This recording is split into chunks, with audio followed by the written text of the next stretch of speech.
Next we shall discuss the opening of crossing. Opening of crossing means cancellation of the crossing made on a check.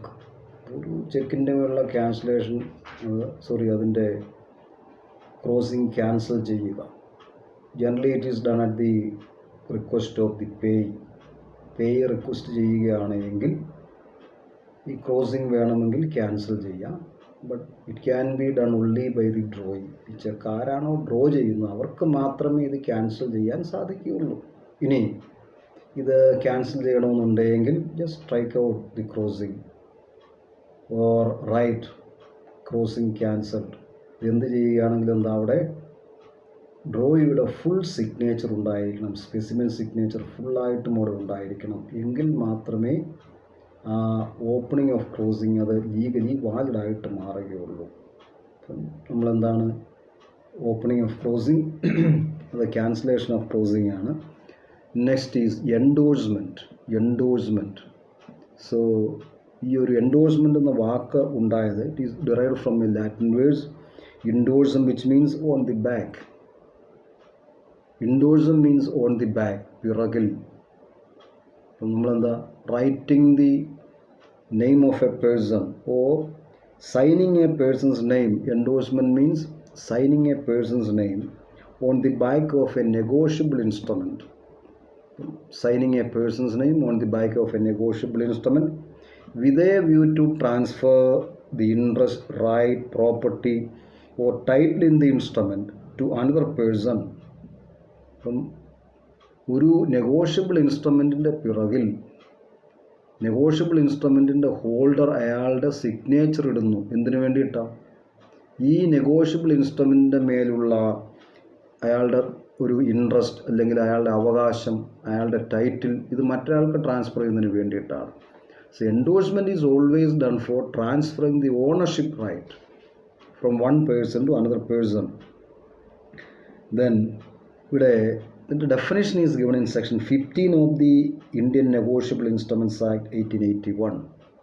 According to section 15 of the Negotiable Instruments Act 1881, endorsement can be defined as where the maker or holder of a negotiable instrument, രണ്ടുമുണ്ട്, where the maker or holder of a negotiable instrument signs the name otherwise than as such maker for the purpose of negotiation, for the purpose of transfer, on the back or face thereof or on a slip of paper annexed thereto, or so signs for the same purpose a stamp paper intended to be completed as a negotiable instrument, it is said to be endorsed the same and is called the endorser. ഇങ്ങനെ ഒരു ഇൻസ്ട്രുമെൻറ്റിൻ്റെ ബാക്കിൽ അല്ലെങ്കിൽ ഇൻസ്ട്രുമെൻറ്റുമായിട്ട് attach ചെയ്തിരിക്കുന്ന മറ്റൊരു separate പേപ്പറിൽ negotiability അല്ലെങ്കിൽ negotiate ചെയ്യുന്നതിന് വേണ്ടി ഇതിൻ്റെ ഉടമസ്ഥാവകാശം ട്രാൻസ്ഫർ ചെയ്യുന്നതിന് വേണ്ടി സൈൻ ചെയ്യുന്നയാൾ എന്തായിട്ട് മാറുന്നു? എൻഡോഴ്സറായിട്ട് അറിയപ്പെടുന്നു. ഈ സെക്ഷൻ 15 കൊടുത്തിരിക്കുന്ന ഡെഫിനേഷൻ ഓർത്തിരിക്കുന്നത് നന്നായിരിക്കും. Then the person who endorses the instrument, ആരാണോ ഒരു ഇൻസ്ട്രുമെൻറ്റിൻ്റെ പിറകിലോ അല്ലെങ്കിൽ ഇതുമായിട്ട് അറ്റാച്ച് ചെയ്തിരിക്കുന്ന ഒരു പേപ്പറിലോ സൈൻ ചെയ്യുന്നത് അയാളെന്ത് പറയും? The person who endorses the instrument is known as the endorser and the person to whom the endorsement is made is called the endorsee. Person to whom the endorsement is called the endorsee. രണ്ട് പാർട്ടിക്കാരുണ്ട്, എൻഡോഴ്സറും എൻഡോഴ്സിയും. Then it is evident from the definition. നമ്മൾ ആ definition നോക്കിക്കഴിഞ്ഞാൽ എന്താണ് ഈ എൻഡോഴ്സ്മെൻറ്റിൻ്റെ ആ ഡെഫിനിഷനിൽ പറയുന്നത്? ഒരു നെഗോഷ്യബിൾ ഇൻസ്ട്രുമെൻറ്റിൻ്റെ ഫ്രണ്ടിലോ അല്ലെങ്കിൽ ബാക്ക് സൈഡിലോ ഹോൾഡർ അയാളുടെ സിഗ്നേച്ചർ ഇട്ട് കഴിഞ്ഞാൽ അത് എന്തായിട്ട് മാറും? എൻഡോഴ്സ്മെൻ്റ് ആയിട്ട് മാറും. അപ്പം എൻഡോഴ്സ്മെൻറ്റിൻ്റെ ബാക്കിൽ സിഗ്നേച്ചർ ഇട്ട് കഴിഞ്ഞു, അത് കംപ്ലീറ്റ് ആയി കഴിഞ്ഞാൽ എന്താ? ഒരു സെപ്പറേറ്റ് പേപ്പർ ഈ ഇൻസ്ട്രുമെൻറ്റിനോട് അറ്റാച്ച് ചെയ്തിട്ട് അതിൽ സൈൻ ചെയ്താലും എൻഡോഴ്സ്മെൻറ്റ് എന്താ? അതൊരു റെഗുലർ എൻഡോഴ്സ്മെൻ്റ് ആയിരിക്കും. അപ്പം അങ്ങനെ ഒരു നെഗോഷ്യബിൾ ഇൻസ്ട്രുമെൻറ്റ്സിനോട് അറ്റാച്ച് ചെയ്യുന്ന separate piece of paper is called allonge. ഇതിങ്ങനെ any time, any number of time, എത്ര വേണമെങ്കിലും ഒരാളിൽ നിന്ന് മറ്റൊരാളിലേക്ക് ഇതിങ്ങനെ കൈമാറ്റം ചെയ്തുകൊണ്ടിരിക്കാം. അതിൻ്റെ ആ ഒരു ഡ്യൂ ഡേറ്റ് ആകുന്നത് വരെ കൈമാറ്റം ചെയ്തുകൊണ്ടിരിക്കുക. അതുകൊണ്ടാണ് പറയുന്നത് negotiable instrument. The title or ownership can be transferred any number of time. അപ്പോൾ എൻ്റെ ആ നെഗോഷ്യബിൾ ഇൻസ്ട്രുമെൻ്റിൻ്റെ പുറകിൽ മുഴുവൻ ഇങ്ങനെ എൻഡോഴ്സ് ചെയ്യുന്ന ആൾക്കാരുടെ സൈൻ ഇട്ടു. അത് ഫില്ലായി കഴിഞ്ഞാൽ ഒരു സെപ്പറേറ്റ് പേപ്പർ ഇതിനോട് അറ്റാച്ച് ചെയ്തിട്ട് അവിടെ സൈൻ ഇട്ട് കഴിഞ്ഞാലും ഒരു പ്രോപ്പർ എൻഡോഴ്സ്മെൻ്റ് ആയിട്ട് മാറും. ദെൻ ഇതിൻ്റെ ലീഗൽ കോൺസിക്വൻസ് എന്താണ്? എൻഡോഴ്സ്മെൻറ്റ് ലീഗൽ കോൺസിക്വൻസ് എന്താണ്? എൻഡോഴ്സ്മെൻറ്റ് നടത്തിക്കഴിഞ്ഞാൽ ഇതിൻ്റെ ഉടമസ്ഥാവകാശം കൈമാറ്റം ചെയ്യപ്പെടുന്നു. നമ്മളതിൻ്റെ നോക്കിക്കഴിഞ്ഞാൽ in case of endorsement, the endorser transfers all his rights, interest and title instrument to the endorsee. In case of endorsement, the endorser transfers all his rights, interest and title of the instrument to the endorsee. എൻഡോഴ്സിക്ക് ആ ഇൻസ്ട്രുമെൻറ്റുമായിട്ട് ബന്ധപ്പെട്ട എല്ലാ അവകാശങ്ങളും കൈമാറ്റം ചെയ്യുന്നു.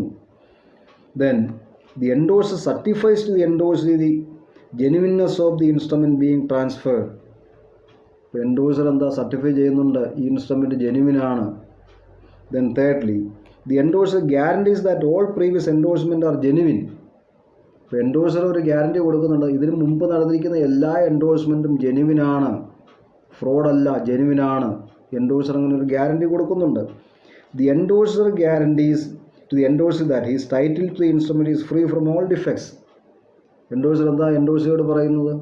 അയാളുടെ title വളരെ ക്ലിയറാണ്, defect ഒന്നുമില്ലാത്തൊരു ടൈറ്റിലാണ്.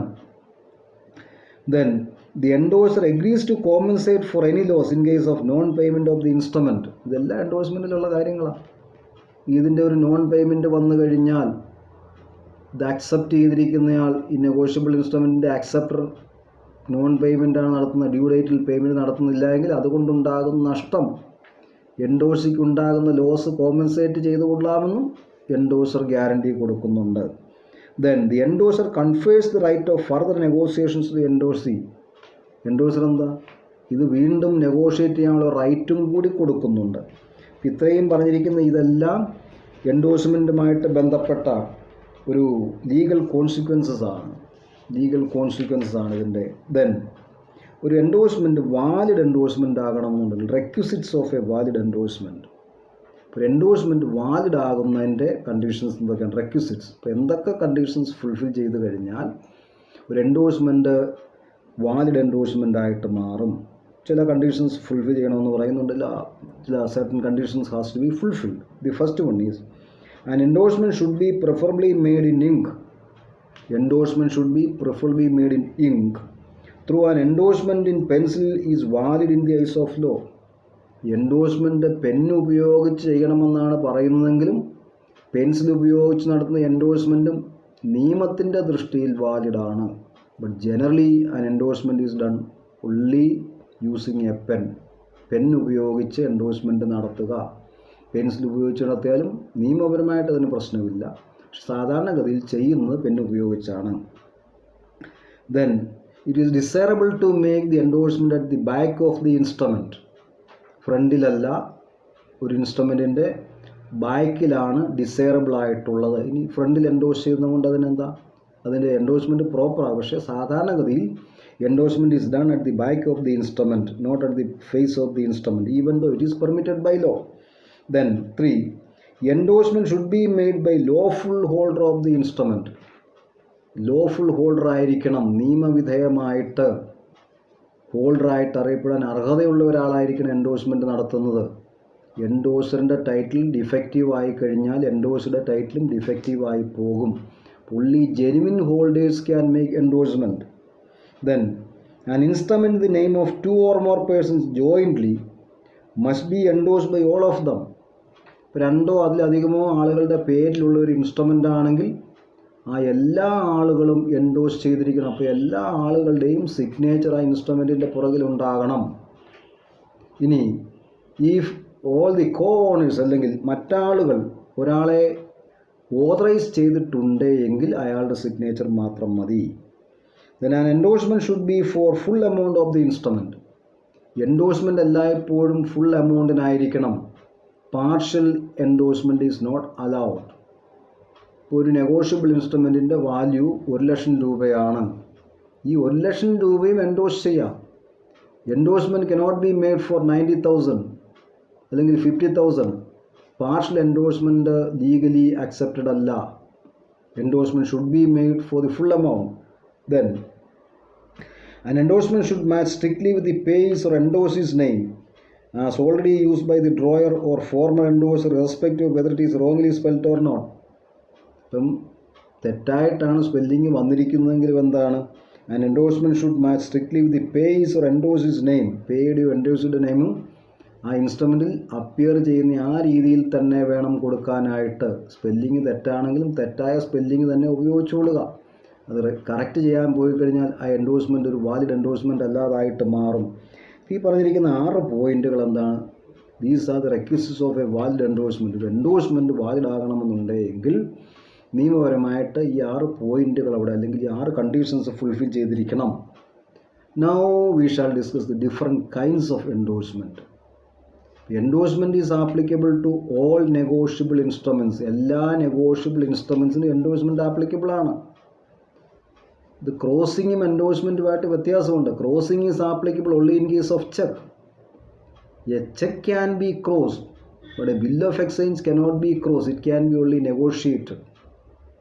അപ്പം ഒരു ചെക്കിന് ആപ്ലിക്കബിൾ ആയിരിക്കുന്ന ക്രോസിങ് വന്നു കഴിയുമ്പം ക്രോസിങ്ങും നെഗോഷ്യബിലിറ്റിയും വരുന്നുണ്ട്, അല്ലെങ്കിൽ എൻഡോഴ്സ്മെൻറ്റും വരുന്നുണ്ട്. ചെക്ക് ക്രോസിങ്ങും എൻഡോഴ്സ്മെൻറ്റും ഉണ്ട്. അതേസമയം endorsement is applicable in case of all negotiable instruments including promissory note, bill of exchange, check, etc. Then different kinds of endorsement. ആദ്യം എന്താ? blank endorsement or general endorsement. blank endorsement is when the endorser put his signature at the back of a negotiable instrument. ഒരു endorser അയാളുടെ signature ഒരു negotiable ഇൻസ്ട്രുമെൻറ്റിൻ്റെ പുറകിൽ ഇട്ട് കൊടുക്കുന്നു. Blank or general endorsement makes the instrument bearer. ഒരു blank endorsement ആണ് അല്ലെങ്കിൽ general endorsement ആണെങ്കിൽ that can be presented for payment by the holder. ആർക്കാണോ ഇത് കൈവശം കിട്ടുന്നത്, കാരണം ഇതൊരു ബെയറർ ഇൻസ്ട്രുമെൻ്റ് ആണ്. ഒരു ബ്ലാങ്ക് എൻഡോഴ്സ്മെൻറ്റോ അല്ലെങ്കിൽ ജനറൽ എൻഡോഴ്സ്മെൻറ്റോ ആണ് വരുന്നതെങ്കിൽ അതെന്താണ്? അതൊരു ബ്ലാങ്ക് എൻഡോഴ്സ്മെൻ്റ് ആണ്. ഒരു ബ്ലാങ്ക് എൻഡോഴ്സ്മെൻറ്റിൽ the endorser or holder put his signature at the back of the instrument. മറ്റൊന്നും എഴുതുന്നില്ല, പേര് മാത്രം എഴുതുന്നു. സിഗ്നേച്ചർ കൊടുക്കുന്നു, പേര് മാത്രം എഴുതി സിഗ്നേച്ചർ കൊടുക്കുന്നു. അപ്പം അങ്ങനെ വന്നു കഴിഞ്ഞാൽ അതൊരു ബ്ലാങ്ക് എൻഡോഴ്സ്മെൻ്റ് ആണ്. അപ്പം അങ്ങനെയുള്ള ഒരു ഇൻസ്ട്രുമെൻ്റ് ആർക്ക് വേണമെങ്കിലും അതിൻ്റെ പേയ്മെൻറ്റ് റിസീവ് ചെയ്യാം. So blank endorsement make the instrument a bearer one. Hence the instrument can be further transferred from one person to another by mere delivery. ഇതിങ്ങനെ കൈമാറ്റം ചെയ്താൽ മതി, ഒന്നും ചെയ്യേണ്ട കാര്യമില്ല. ഒരു ബ്ലാങ്ക് എൻഡോഴ്സ്മെൻറ്റോ അല്ലെങ്കിൽ ജനറൽ എൻഡോഴ്സ്മെൻറ്റോ നടത്തിയിരിക്കുന്ന ഒരു നെഗോഷ്യബിൾ ഇൻസ്ട്രുമെൻറ്റ് ഒരാളുടെ കൈവശം എത്തിക്കഴിഞ്ഞാൽ അത് അയാൾ മറ്റൊരാൾക്ക് കൊടുത്തു കഴിഞ്ഞാൽ അതിൻ്റെ കൈമാറ്റം നടന്നു കഴിഞ്ഞു. അപ്പോൾ അത് ട്രാൻസ്ഫർ ചെയ്യുന്നത് എന്താണ്? It can be transferred by mere delivery.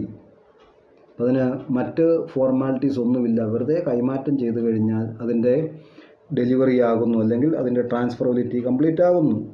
ഇപ്പോൾ ഒരു cheque, a cheque is drawn in the name of R David. ഡേവിഡിൻ്റെ പേരിലുള്ളൊരു ചെക്കാണ്. ഡേവിഡ് അയാളുടെ സിഗ്നേച്ചർ ആ ചെക്കിൻ്റെ ബാക്ക് സൈഡിൽ എഴുതി കഴിഞ്ഞാൽ അതെന്തായിട്ട് മാറുന്നു? അതൊരു ബ്ലാങ്ക് എൻഡോഴ്സ്മെൻറ്റോ അല്ലെങ്കിൽ ജനറൽ എൻഡോഴ്സ്മെൻറ്റോ ആകുന്നു. ദെൻ ഇത് ഡേവിഡ് മറ്റൊരാൾക്ക് കൊടുത്തു കഴിഞ്ഞാൽ അവർക്ക് പേയ്മെൻറ്റ് കിട്ടും. അപ്പം ആരാണോ ഈ ഡേവിഡിൻ്റെ സിഗ്നേച്ചറുള്ള ചെക്ക് പ്രസൻറ്റ് ചെയ്യുന്ന അവർക്കല്ലെങ്കിൽ ആ നെഗോഷ്യബിൾ ഇൻസ്ട്രുമെൻ്റ് അതിൻ്റെ ഡ്യൂ ഡേറ്റിൽ അവർക്ക് അതിൻ്റെ എമൗണ്ട് കിട്ടാനുള്ള റൈറ്റ് ഉണ്ട്. കാരണം ഇവിടെ എന്താ, ഡേവിഡ് അയാളുടെ ഒപ്പിട്ട് കൊടുത്തിരിക്കുക ചെയ്യുന്നത്. ഇതൊരു ബെയർ ഇൻസ്ട്രുമെൻ്റ് ആണ്. അപ്പം then next one is full endorsement or special endorsement. So a full endorsement is an endorsement in which the endorser not only signs the name on the back of the instrument but also specifying the name of the person to whom the amount shall be paid. ഒരു full endorsement ആണെങ്കിൽ എന്താണ്? In case of full endorsement in which the endorser not only signs his name at the back of the instrument, he writes the name of the person to whom the amount shall be paid. ആർക്കാണ് ഈ amount കൊടുക്കേണ്ടത് എന്നും കൂടി എഴുതി കഴിഞ്ഞാൽ അതൊരു full endorsement ആയിട്ട് മാറും. ദെൻ ഒരു ഫുൾ എൻഡോഴ്സ്മെൻറ്റ് വന്നു കഴിയുമ്പോഴാണെങ്കിൽ എന്താ, the amount shall be paid only to the person whose name appears on the back. ഇപ്പം നമ്മളൊരു എക്സാമ്പിൾ നോക്കുകയാണെങ്കിൽ എന്താ, pay to R Ramesh or order, അതിൻ്റെ താഴെ ഡേവിഡ് സിഗ്നേച്ചർ ഇട്ടു.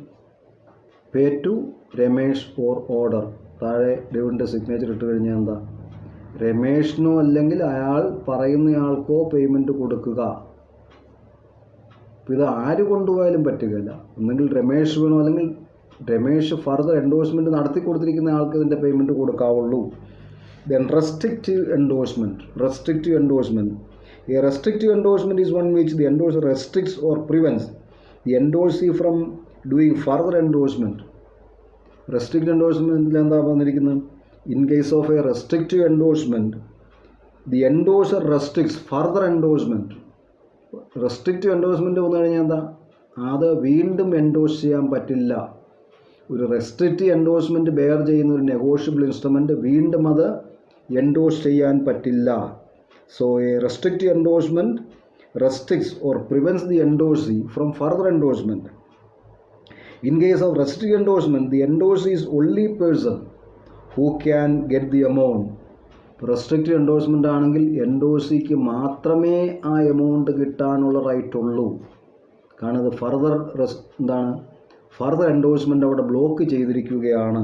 അപ്പോൾ അതിൻ്റെ ആ വേർഡിംഗ് ആണ് തീരുമാനിക്കുന്നത്. എൻഡോഴ്സ്മെൻറ്റിൻ്റെ സമയത്ത് ഒരു നെഗോഷ്യബിൾ ഇൻസ്ട്രുമെൻറ്റിൽ എഴുതുന്ന വാക്കുകളാണ് തീരുമാനിക്കുന്നത് ഇത് ഏത് തരത്തിലുള്ള എൻഡോഴ്സ്മെൻ്റ് ആണ്. ഇപ്പോൾ റെസ്ട്രിക്റ്റീവ് എൻഡോഴ്സ്മെൻ്റ് ആണെങ്കിൽ pay to R Ramesh only. ഇപ്പം റെസ്ട്രിക്റ്റ് ചെയ്തു, pay to R Ramesh only, R രമേഷിന് മാത്രം പേയ്മെൻറ്റ് കൊടുക്കുക. ഒരു ചെക്കിൻ്റെ പുറകിൽ അല്ലെങ്കിൽ ഒരു ബില്ലിൽ എഴുതിയിരിക്കുന്ന എന്താണ്, pay to R Ramesh only, inverted കോമയിൽ കൊടുത്തിരിക്കുകയാണ്. അതിൻ്റെ താഴെ എൻഡോഴ്സറിൻ്റെ ഒപ്പമുണ്ട് സിഗ്നേച്ചർ. അപ്പോൾ അതെന്ന് കഴിയുമ്പോൾ എന്താ, ഈ നെഗോഷ്യബിൾ ഇൻസ്ട്രുമെൻറ്റിൻ്റെ പേയ്മെൻറ്റ് റിസീവ് ചെയ്യാനുള്ള അധികാരം രമേഷിന് മാത്രമേ ഉള്ളൂ. ആർക്കാണ് ഇങ്ങനെ എൻഡോഴ്സ് ചെയ്ത് കിട്ടിയിരിക്കുന്നത്, ഇത് രമേഷ് മറ്റാർക്കെങ്കിലും എൻഡോഴ്സ് ചെയ്ത് കൊടുത്തു കഴിഞ്ഞാൽ എന്താ, അതിൻ്റെ അവിടെ ആ എൻഡോഴ്സ്മെൻറ്റിന് അതിന് വാലിഡിറ്റി ഇല്ലാതെ പോകും. കാരണം restrict endorsement restricts further endorsement, പിന്നീട് എൻഡോഴ്സ് ചെയ്യാൻ പറ്റില്ല.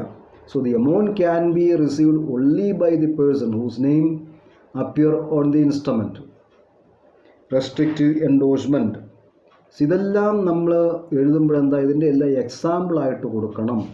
എക്സാമ്പിളും കൂടെ റൈറ്റ് ചെയ്താൽ അതിന് കൂടുതൽ ക്ലാരിറ്റി കിട്ടുകയുള്ളൂ. റെസ്ട്രിക്റ്റീവ് എൻഡോഴ്സ്മെൻറ്റ് എന്താണ്, ഒരു എക്സാമ്പിൾ കൊടുക്കുക. ഇപ്പോൾ റെസ്ട്രിക്റ്റീവ് എൻഡോഴ്സ്മെൻ്റ് ആണെങ്കിൽ അതിൻ്റെ എക്സാമ്പിളായിട്ട് നമ്മൾ കൊടുക്കും, ഒരു ഇൻവേർട്ടഡ് കോമയ്ക്കുള്ളിൽ pay to R Ramesh only, താഴെ എസ് ഡി, ആരുടെയെങ്കിലും പേരെഴുതുക. അത് റെസ്ട്രിക്റ്റീവ് എൻഡോഴ്സ്മെൻ്റ് ആണ്. ഇവിടെ ആരുടെ പേരിലാണ്, അല്ലെങ്കിൽ പേ ടു തോമസ് ഉള്ളി, താഴെ ആരുടെയെങ്കിലും സിഗ്നേച്ചർ കൊടുക്കുക, എസ് ഡി, പേരെഴുതുക. Then conditional endorsement or qualified endorsement. Conditional, എന്തെങ്കിലും ഒരു കണ്ടീഷൻ എൻഡോഴ്സ്മെൻറ്റിൻ്റെ കൂടെ നമ്മൾ അറ്റാച്ച് ചെയ്ത് കഴിഞ്ഞാൽ അതെന്തായിട്ട് മാറുന്നു, conditional or qualified endorsement. So ഇതൊരു കോമൺ ഫോം അല്ല, സാധാരണഗതിയിൽ ഇതൊരു അക്സെപ്റ്റഡ് ഫോം അല്ല, conditional or qualified. Conditional endorsement is an endorsement in which the right of the endorsee to receive the amount of the instrument depends upon the happening of a specified event. ഇവിടെ എന്താ, എൻഡോഴ്സിക്ക് ഈ amount receive ചെയ്യാനുള്ള അവകാശം എന്തെങ്കിലും ഒരു പ്രത്യേക ഇവൻറ്റിൻ്റെ ഒരു ഹാപ്പനിങ്ങുമായിട്ട് related ആണ്. അതാണ് conditional endorsement. So in case of conditional endorsement the right of the endorsee to receive the payment of the instrument depends upon the happening of a specified event. ഒരു പ്രത്യേക കാര്യം സംഭവിച്ചാൽ മാത്രം എമൗണ്ട് റിസീവ് ചെയ്യാം. നമ്മളതിനൊരു example എഴുതുകയാണെങ്കിൽ, pay R Ramesh or order if he signs a stamp receipt.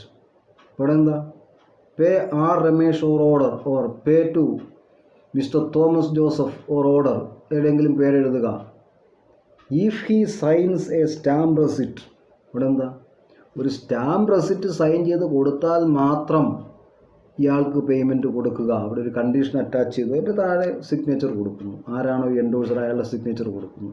അപ്പോൾ ഈ കണ്ടീഷൻ ഫുൾഫിൽ ചെയ്താൽ മാത്രം പേയ്മെൻറ്റ് കൊടുത്താൽ മതി. അവിടെ എന്താണ്, കണ്ടീഷണലാണ്. ഇവിടെ ഇതിൻ്റെ payment is related to the fulfilment of certain condition. Then facultative endorsement. In case of facultative endorsement is an endorsement in which some of the rights of the endorser are waived. Some of the facultative some of the rights of the endorser are waived. എൻഡോഴ്സറിൻ്റെ ചില അവകാശങ്ങൾ endorser വേണ്ടെന്ന് വയ്ക്കുന്നു. Facultative endorsement. In case of facultative endorsement the endorser waives some of his rights. അതിൻ്റെ example നമ്മൾ കൊടുക്കുകയാണെങ്കിൽ pay R Ramesh or order notice of dishonour waived. ഇവിടെ എന്താ? ഡിസോണർ നോട്ടീസ് ഉപേക്ഷിക്കുന്നു. അപ്പോൾ ഇവിടെ എൻഡോഴ്സറിന് ഡിസോണർ നോട്ടീസ് കിട്ടാനുള്ള റൈറ്റ് ഉണ്ട്. ഈ ഡിസോണർ നോട്ടീസ് കിട്ടാനുള്ള അവകാശം എൻഡോഴ്സർ ഉപേക്ഷിക്കുകയാണ് എങ്കിൽ ഇവിടെ എന്തായിട്ട് മാറും? അത് ഫാക്കൾട്ടേറ്റീവ് എൻഡോഴ്സ്മെൻ്റ് ആണ്. നമ്മൾ ഈ എല്ലാ എൻഡോഴ്സ്മെൻറ്റും അതിൻ്റെ എക്സാമ്പിൾ എഴുതിയാൽ മാത്രമേ ആൻസറിന് ക്ലാരിറ്റി കിട്ടുകയുള്ളൂ. എല്ലാ തരത്തിലുള്ള എൻഡോഴ്സ്മെൻറ്റും നമ്മൾ എഴുതി കഴിയുമ്പോൾ എൻഡോഴ്സ്മെൻറ്റ് എന്താണെന്ന് എഴുതുക, അതിൻ്റെ താഴെ കൃത്യമായിട്ടൊരു ചെറിയ രീതിയിൽ എക്സാമ്പിൾ കൊടുത്തിരിക്കണം ഫാക്കൾട്ടേറ്റീവ് എൻഡോഴ്സ്മെൻ്റ് ആണെങ്കിൽ. സോ നമ്മൾ ഫാക്കൾട്ടേറ്റീവ് എൻഡോഴ്സ്മെൻറ്റ് പറയുകയാണെങ്കിൽ normally when a bill is dishonoured notice of dishonour should be save by the holder to all the previous parties. ഒരു ബില്ല് ഡിസോണർ ആകുമ്പോൾ അവസാനം ഇത് ആരുടെ കൈവശമാണോ ഇരിക്കുന്നത് അയാൾ ഇതിനു മുമ്പുള്ള എല്ലാ പാർട്ടിക്കാർക്കും ആരുടെയൊക്കെ കൈമാറിയാണോ ഡിസോണർ ആകുമ്പോൾ ഈ ബില്ല് കൈവശമിരിക്കുന്നയാളുടെ കയ്യിൽ എത്തിയത് എല്ലാ പ്രീവിയസ് പാർട്ടിക്കാർക്കും നോട്ടീസ് ഓഫ് ഡിസോണർ കൊടുക്കണമെന്നുണ്ട്. ഇനി but in the above example ഈ നമ്മൾ പറഞ്ഞിരിക്കുന്ന നേരത്തെ ഫാക്കൾട്ടേറ്റീവ് എൻഡോഴ്സ്മെൻ്റ് ആണെങ്കിൽ in case of facultative endorsement അവിടെ എന്താണ്? In case of facultative endorsement the holder can without serving any notice to R David make him liable in case bill is dishonoured. Notice ഒന്നും കൊടുക്കാതെ തന്നെ അയാളെ എന്താണ് ലയബിളാക്കി മാറ്റാം. അയാൾക്ക് ഈ എമൗണ്ട് പേയ്മെൻറ്റ് കൊടുക്കാനുള്ള ബാധ്യത ഉണ്ടാക്കിയെടുക്കാം. നോട്ടീസ് കൊടുക്കണമെന്നില്ല. കാരണം നോട്ടീസ് ഓഫ് ഡിസോണർ അയാൾ വേവ് ചെയ്തിട്ടാണ് ഇത് എൻഡോഴ്സ് ചെയ്തിരിക്കുന്നത്. ദെൻ അടുത്ത sans recourse endorsement. Sans recourse. So sans recourse endorsement with limit the liability of the endorser. Sans recourse എന്താ? Sans recourse limit the liability of the endorser. എൻഡോഴ്സറിൻ്റെ ലയബിലിറ്റിയെ limit ചെയ്യുന്നു. Sans recourse without recourse to the endorser, without recourse to me, എനിക്ക് ബാധ്യതയില്ല.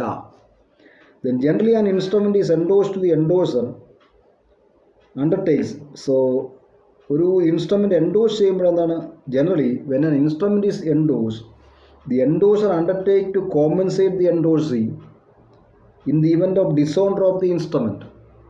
ഇപ്പോൾ ഒരു endorsement സാധാരണ സംഭവിക്കുമ്പോൾ എന്താണ്? എൻഡോഴ്സർ ഈ ഇൻസ്ട്രുമെൻ്റ് ഡിസോണർ ആവുകയാണെങ്കിൽ എൻഡോഴ്സിക്ക് നഷ്ടപരിഹാരം കൊടുത്തുകൊള്ളാം എന്നൊരു അണ്ടർടേക്കിംഗ് ഉണ്ട്. എൻഡോഴ്സ്മെൻറ്റിൻ്റെ ഭാഗമായിട്ട് അങ്ങനെ അണ്ടർടേക്കിംഗ് എൻഡോഴ്സിക്ക് കൊടുക്കുന്നുണ്ട്. But in case of sans recourse endorsement, ഇനി എൻഡോഴ്സ്മെൻറ്റ് സാൻസ് റീകോഴ്സ് ആണ് എങ്കിൽ the endorser escape himself from such a liability. Endorser എന്താ? എൻഡോഴ്സിയെ കോമ്പൻസേറ്റ് ചെയ്യാനുള്ള ലയബിലിറ്റിയിൽ നിന്നും രക്ഷപ്പെടുന്നു. By writing the word sans recourse or without recourse to me. Sans recourse without recourse to me. ഇത് ഡിസോണർ ആയാൽ എൻ്റെ അടുത്തോട്ട് പോരണ്ട. സാൻസ് റീകോഴ്സ് ആ എൻഡോഴ്സർ അയാളുടെ ലയബിലിറ്റിയിൽ നിന്ന് എസ്കേപ്പ് ചെയ്യുന്നു. In case of sans recourse endorsement ഇവിടെ എക്സാമ്പിളായിട്ട് നമ്മൾ എന്താ? Pay R Ramesh or order sans recourse. ഇപ്പോൾ എൻഡോഴ്സ്മെൻറ്റിൽ വരുന്ന വാക്കുകൾ വളരെ ശ്രദ്ധിക്കണം. Pay R Ramesh or order sans recourse. Sans recourse എന്ന് പറഞ്ഞാൽ എന്താ? ഇത് ഡിസോണർ ആയി കഴിഞ്ഞാൽ എനിക്ക് ബാധ്യത ഒന്നുമില്ല. താഴെ സൈൻ ചെയ്തിരിക്കുന്നത് ഇപ്പോൾ ഡേവിഡാണ് കൊടുക്കുന്നതെങ്കിൽ SD ഡേവിഡ് എന്താ രമേഷിനോട് പറയുന്നത്? ഈ ഇൻസ്ട്രുമെൻ്റ് ഡിസോണർ ആയിക്കഴിഞ്ഞാൽ എനിക്ക് തന്നെ കോമ്പൻസേറ്റ് ചെയ്യാനുള്ള ബാധ്യതയില്ല, എൻ്റെ അടുത്തോട്ട് പോരണ്ട. Sans recourse without recourse to me. Dishonour ആയിക്കഴിഞ്ഞാൽ നഷ്ടം നീ തന്നെ സഹിച്ചുകൊള്ളുക. Sans recourse. Then next one is sans frais endorsement. Sans frais ഡിസോണറുമായിട്ട് ബന്ധപ്പെടുന്ന ഒരു ചെലവും എനിക്ക് വഹിക്കാൻ പറ്റില്ല. ഇതും എൻഡോഴ്സോട് പറയുന്നതാണ്. Sans frais no expenses will be paid by me.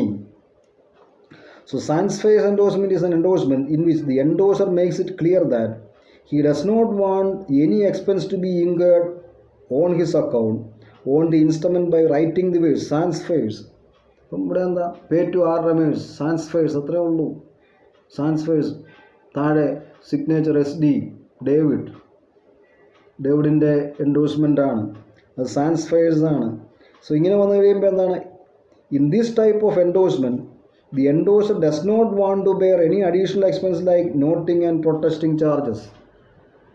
ഒരു നെഗോഷ്യബിൾ ഇൻസ്ട്രുമെൻറ്റ് ഡിസോണർ ആയിക്കഴിഞ്ഞാൽ അത് നോട്ടിങ്ങും പ്രൊട്ടസ്റ്റിങ്ങും ആവശ്യമാണ്, എങ്കിൽ മാത്രമേ അതിൻ്റെ ലീഗൽ പ്രൊസീഡിങ്സുമായിട്ട് മുന്നോട്ട് പോകാൻ പറ്റുകയുള്ളൂ. അപ്പം ഇവിടെ സാൻസ്ഫേഴ്സിൽ എന്താ പറയുന്നത്, നോട്ടിങ്ങും പ്രൊട്ടസ്റ്റിങ്ങുമായിട്ട് ബന്ധപ്പെട്ട എക്സ്പെൻസ് ഒന്നും എൻഡോഴ്സർ നേരത്തെ തന്നെ പറയുന്നു അത് വഹിക്കാൻ സാധ്യമല്ല. ഇപ്പം നോട്ടിങ്ങും പ്രൊട്ടസ്റ്റിങ്ങുമായ എല്ലാ എൻഡോഴ്സ് തന്നെ അത് വഹിക്കേണ്ടതായിട്ട് വരും. Expenses, all expenses shall be borne by the endorsee. Then partial endorsement, ഭാഗികമായിട്ട്, അത് സാധാരണഗതിയിൽ അലോ ചെയ്തിരിക്കുന്നതല്ല. Partial endorsement is an endorsement in which only part of the amount of the instrument is endorsed. Law recognise only an endorsement of the entire amount of the instrument. ഈ partial endorsement, law doesn't recognise partial endorsement. Then നമുക്ക് അതിൻ്റെ ഒരു example ഓർത്തിരിക്കുക. Example, നമ്മൾ partial endorsement valid അല്ല എന്ന് ഓർത്തിരിക്കുക. Partial endorsement is not valid. Example, a check for ₹5,000 is endorsed by R. David as follows. ഇപ്പം 5,000 രൂപയുടെ ഒരു ചെക്ക് ഡേവിഡ് എൻഡോഴ്സ് ചെയ്യുന്നു. ഇപ്പോൾ എൻഡോഴ്സ്മെൻറ്റിന് കൊടുത്തിരിക്കുന്ന വാക്കുകൾ എന്താണ്, പേ R. Ramesh ₹2,000 only. 5,000 രൂപയുടെ ചെക്കാണ്, അല്ലെങ്കിൽ 5,000 രൂപ നെഗോഷ്യബിൾ ഇൻസ്ട്രുമെൻ്റാണ്. എൻഡോഴ്സ്മെൻറ്റിൽ പറഞ്ഞിരിക്കുന്ന വാക്കെന്താ, പേ R. Ramesh ₹2,000 only. ഭാഗികമായിട്ടുള്ളൊരു എൻഡോഴ്സ്മെൻ്റാണ്. ഇത് ലീഗലി വാലിഡ് അല്ല. Partial endorsement is not legally valid. Then per pro endorsement, per pro, ഇത് ആരുടെയെങ്കിലും പകരമായിട്ട്, on behalf of per pro endorsement. Per pro endorsement is an endorsement made by an authorised person on behalf of another. ഇപ്പം മറ്റൊരാൾക്ക് വേണ്ടി ഒരു authorised person നടത്തുന്ന എൻഡോഴ്സ്മെൻറ്റാണ് per pro, on behalf of. For example, if a cheque is payable to G. Govind and Company, a partnership firm. A check is payable to G. Govind and Company, a partnership firm, and if G. Govind is the partner authorized to sign on behalf of the firm. ആരാണോ അതിന് authorisation ഉള്ളത്, നിയമപരമായ authorisation ഉള്ളത്, it can be endorsed as follows. Pay R. Ramesh or order per pro G. Govind and Company. G. Govind and Companyക്ക് വേണ്ടി, on behalf of G. Govind and Company. താഴെ കൊടുക്കുക signature G. Govind. ഇവിടെ എന്താ, ഈ കമ്പനിക്ക് വേണ്ടിയാണ് G. Govind എൻഡോഴ്സ് ചെയ്യുന്നത്. Per pro, on behalf of G. Govind and Company. G. Govind is making the endorsement. Per pro, on behalf of. നമ്മളിനി ഇതിൻ്റെ ഈ പ്രധാനപ്പെട്ട ഡിഫറൻസ് ഒന്ന് നോക്കാം. Difference between crossing and endorsement. ക്രോസിങ്ങും എൻഡോഴ്സ്മെൻറ്റുമായിട്ടുള്ള പ്രധാനപ്പെട്ട വ്യത്യാസം. Crossing is applicable only in case of a cheque. Endorsement is applicable in case of all negotiable instruments. Then crossing is always done on the face of a check. Then endorsement is usually done on the back of a negotiable instrument. Crossing എല്ലായ്പ്പോഴും ചെക്കിൻ്റെ ഫ്രണ്ടിലാണ് ചെയ്യുന്നത്. അതേസമയം endorsement സാധാരണഗതിയിൽ ഒരു negotiable instrument back സൈഡിലാണ് ചെയ്യുന്നത്. Then crossing can be done only in the case of a check. Crossing ഒരു ചെക്കിൻ്റെ കാര്യത്തിൽ മാത്രമേ ചെയ്യാൻ പറ്റുള്ളൂ. But endorsement can be done in case of all negotiable instruments, that is check, bill of exchange, then promissory note etcetera. Then 2 parallel transverse lines are required to constitute general crossing. General crossing ഉണ്ടാകണമെങ്കിൽ 2 parallel transverse lines are required on the face of a check. Crossing ചെക്കിൻ്റെ കാര്യത്തിൽ മാത്രമേ applicable ആകുന്നുള്ളൂ. General crossing ആണെങ്കിൽ 2 parallel transverse lines ചെക്കിൻ്റെ ഫേസിൽ appear ചെയ്യണം. In case of endorsement no such lines are required. പുറകിൽ എഴുതിയാൽ മതി, pay to such and such person. അതിൻ്റെ കണ്ടീഷൻ ഉണ്ടെങ്കിൽ ആ കണ്ടീഷനും കൂടെ കൊടുക്കുക, ഇൻവേർട്ടഡ് കോമയിൽ എഴുതുക. ട്രാൻസ്വേഴ്സ് ലൈൻസ് ആവശ്യമില്ല. Crossing cannot be done on a separate paper attach to a cheque. Crossing ഒരിക്കലും ഒരു ചെക്കുമായിട്ട് അറ്റാച്ച് ചെയ്തിരിക്കുന്ന പേപ്പറിൽ കൊടുക്കാൻ പറ്റില്ല. Crossing can be done only at the face of a cheque. ചെക്കിൻ്റെ മുൻവശത്താണ് സാധാരണഗതിയിൽ ക്രോസിംഗ് നടത്തുന്നത്. ചെക്കിൻ്റെ കൂടെ ഒരു സെപ്പറേറ്റ് പീസ് ഓഫ് പേപ്പറിൽ 2 വര വരച്ച് കൊടുത്തു കഴിഞ്ഞാൽ അതൊരിക്കലും ക്രോസിംഗ് ആകുന്നില്ല. അത് സ്പെഷ്യൽ ക്രോസിംഗ് ആണെങ്കിലും ജനറൽ ക്രോസിംഗ് ആണെങ്കിലും. ഇപ്പോൾ ഒരു ബാങ്കിൻ്റെ പേര് സെപ്പറേറ്റ് പേപ്പറിൽ എഴുതിയത് ചെക്കുമായിട്ട് അറ്റാച്ച് ചെയ്ത് കൊടുത്തു കഴിഞ്ഞാൽ അത് സ്പെഷ്യൽ ക്രോസിംഗ് ആകില്ല. കാരണം crossing can be done only at a cheque. only at the face of a check. Then, in case of endorsement, endorsement can be done even on a separate paper attached to a negotiable instrument. ഇപ്പം negotiable ഇൻസ്ട്രുമെൻ്റിൻ്റെ പുറകിൽ ഇങ്ങനെ endorsement നടത്തി space ഇല്ലാതെ വന്നു കഴിഞ്ഞാൽ നമുക്കൊരു separate piece of paper ഇൻസ്ട്രുമെൻറ്റുമായിട്ട് അറ്റാച്ച് ചെയ്തിട്ട് അതിൽ എൻഡോഴ്സ്മെൻറ്റ് നടത്തി കഴിഞ്ഞാൽ അത് വാലിഡാണ്. അങ്ങനെ അറ്റാച്ച് ചെയ്യുന്ന ആ പേപ്പർ നമ്മൾ അലോങ് എന്ന സാധാരണഗതിയിൽ പറയുന്നത്. Then crossing signifies that the amount of a cross cheque will be paid only to a banker. ക്രോസിങ്ങിൻ്റെ സിഗ്നിഫിക്കേഷൻ എന്താ? ഈ ക്രോസ് ചെക്കിൻ്റെ അകത്ത് പറഞ്ഞിരിക്കുന്ന എമൗണ്ട് ഒരു ബാങ്കറിന് മാത്രമേ പേയ്മെൻറ്റ് കൊടുക്കുകയുള്ളൂ. ഒരു ബാങ്ക് മുഖാന്തരം മാത്രമേ ഇതിൻ്റെ പേയ്മെൻറ്റ് റിസീവ് ചെയ്യാൻ സാധിക്കുകയുള്ളൂ. അതാണ് ക്രോസിങ്ങിൻ്റെ പ്രത്യേകത. One case of endorsement signifies that the endorser transfers all his rights. Endorsement എന്താണ്? എൻഡോഴ്സർ അയാളുടെ അവകാശങ്ങൾ മറ്റൊരാൾക്ക് കൈമാറ്റം ചെയ്യുന്നു എന്ന് മാത്രം. It's a means of transferring the ownership right, or it's a means of transferring the title or rights from one person to another person. Then ഈ പറഞ്ഞിരിക്കുന്ന 5 കാര്യങ്ങളാണ് നമ്മൾ ക്രോസിങ്ങും എൻഡോഴ്സ്മെൻറ്റുമായിട്ടുള്ള മെയിൻ ഡിഫറൻസ് ആയിട്ട് വരുന്നത്. അപ്പം with this discussion our first part is over, that is banking part is over. Next we will start our insurance section.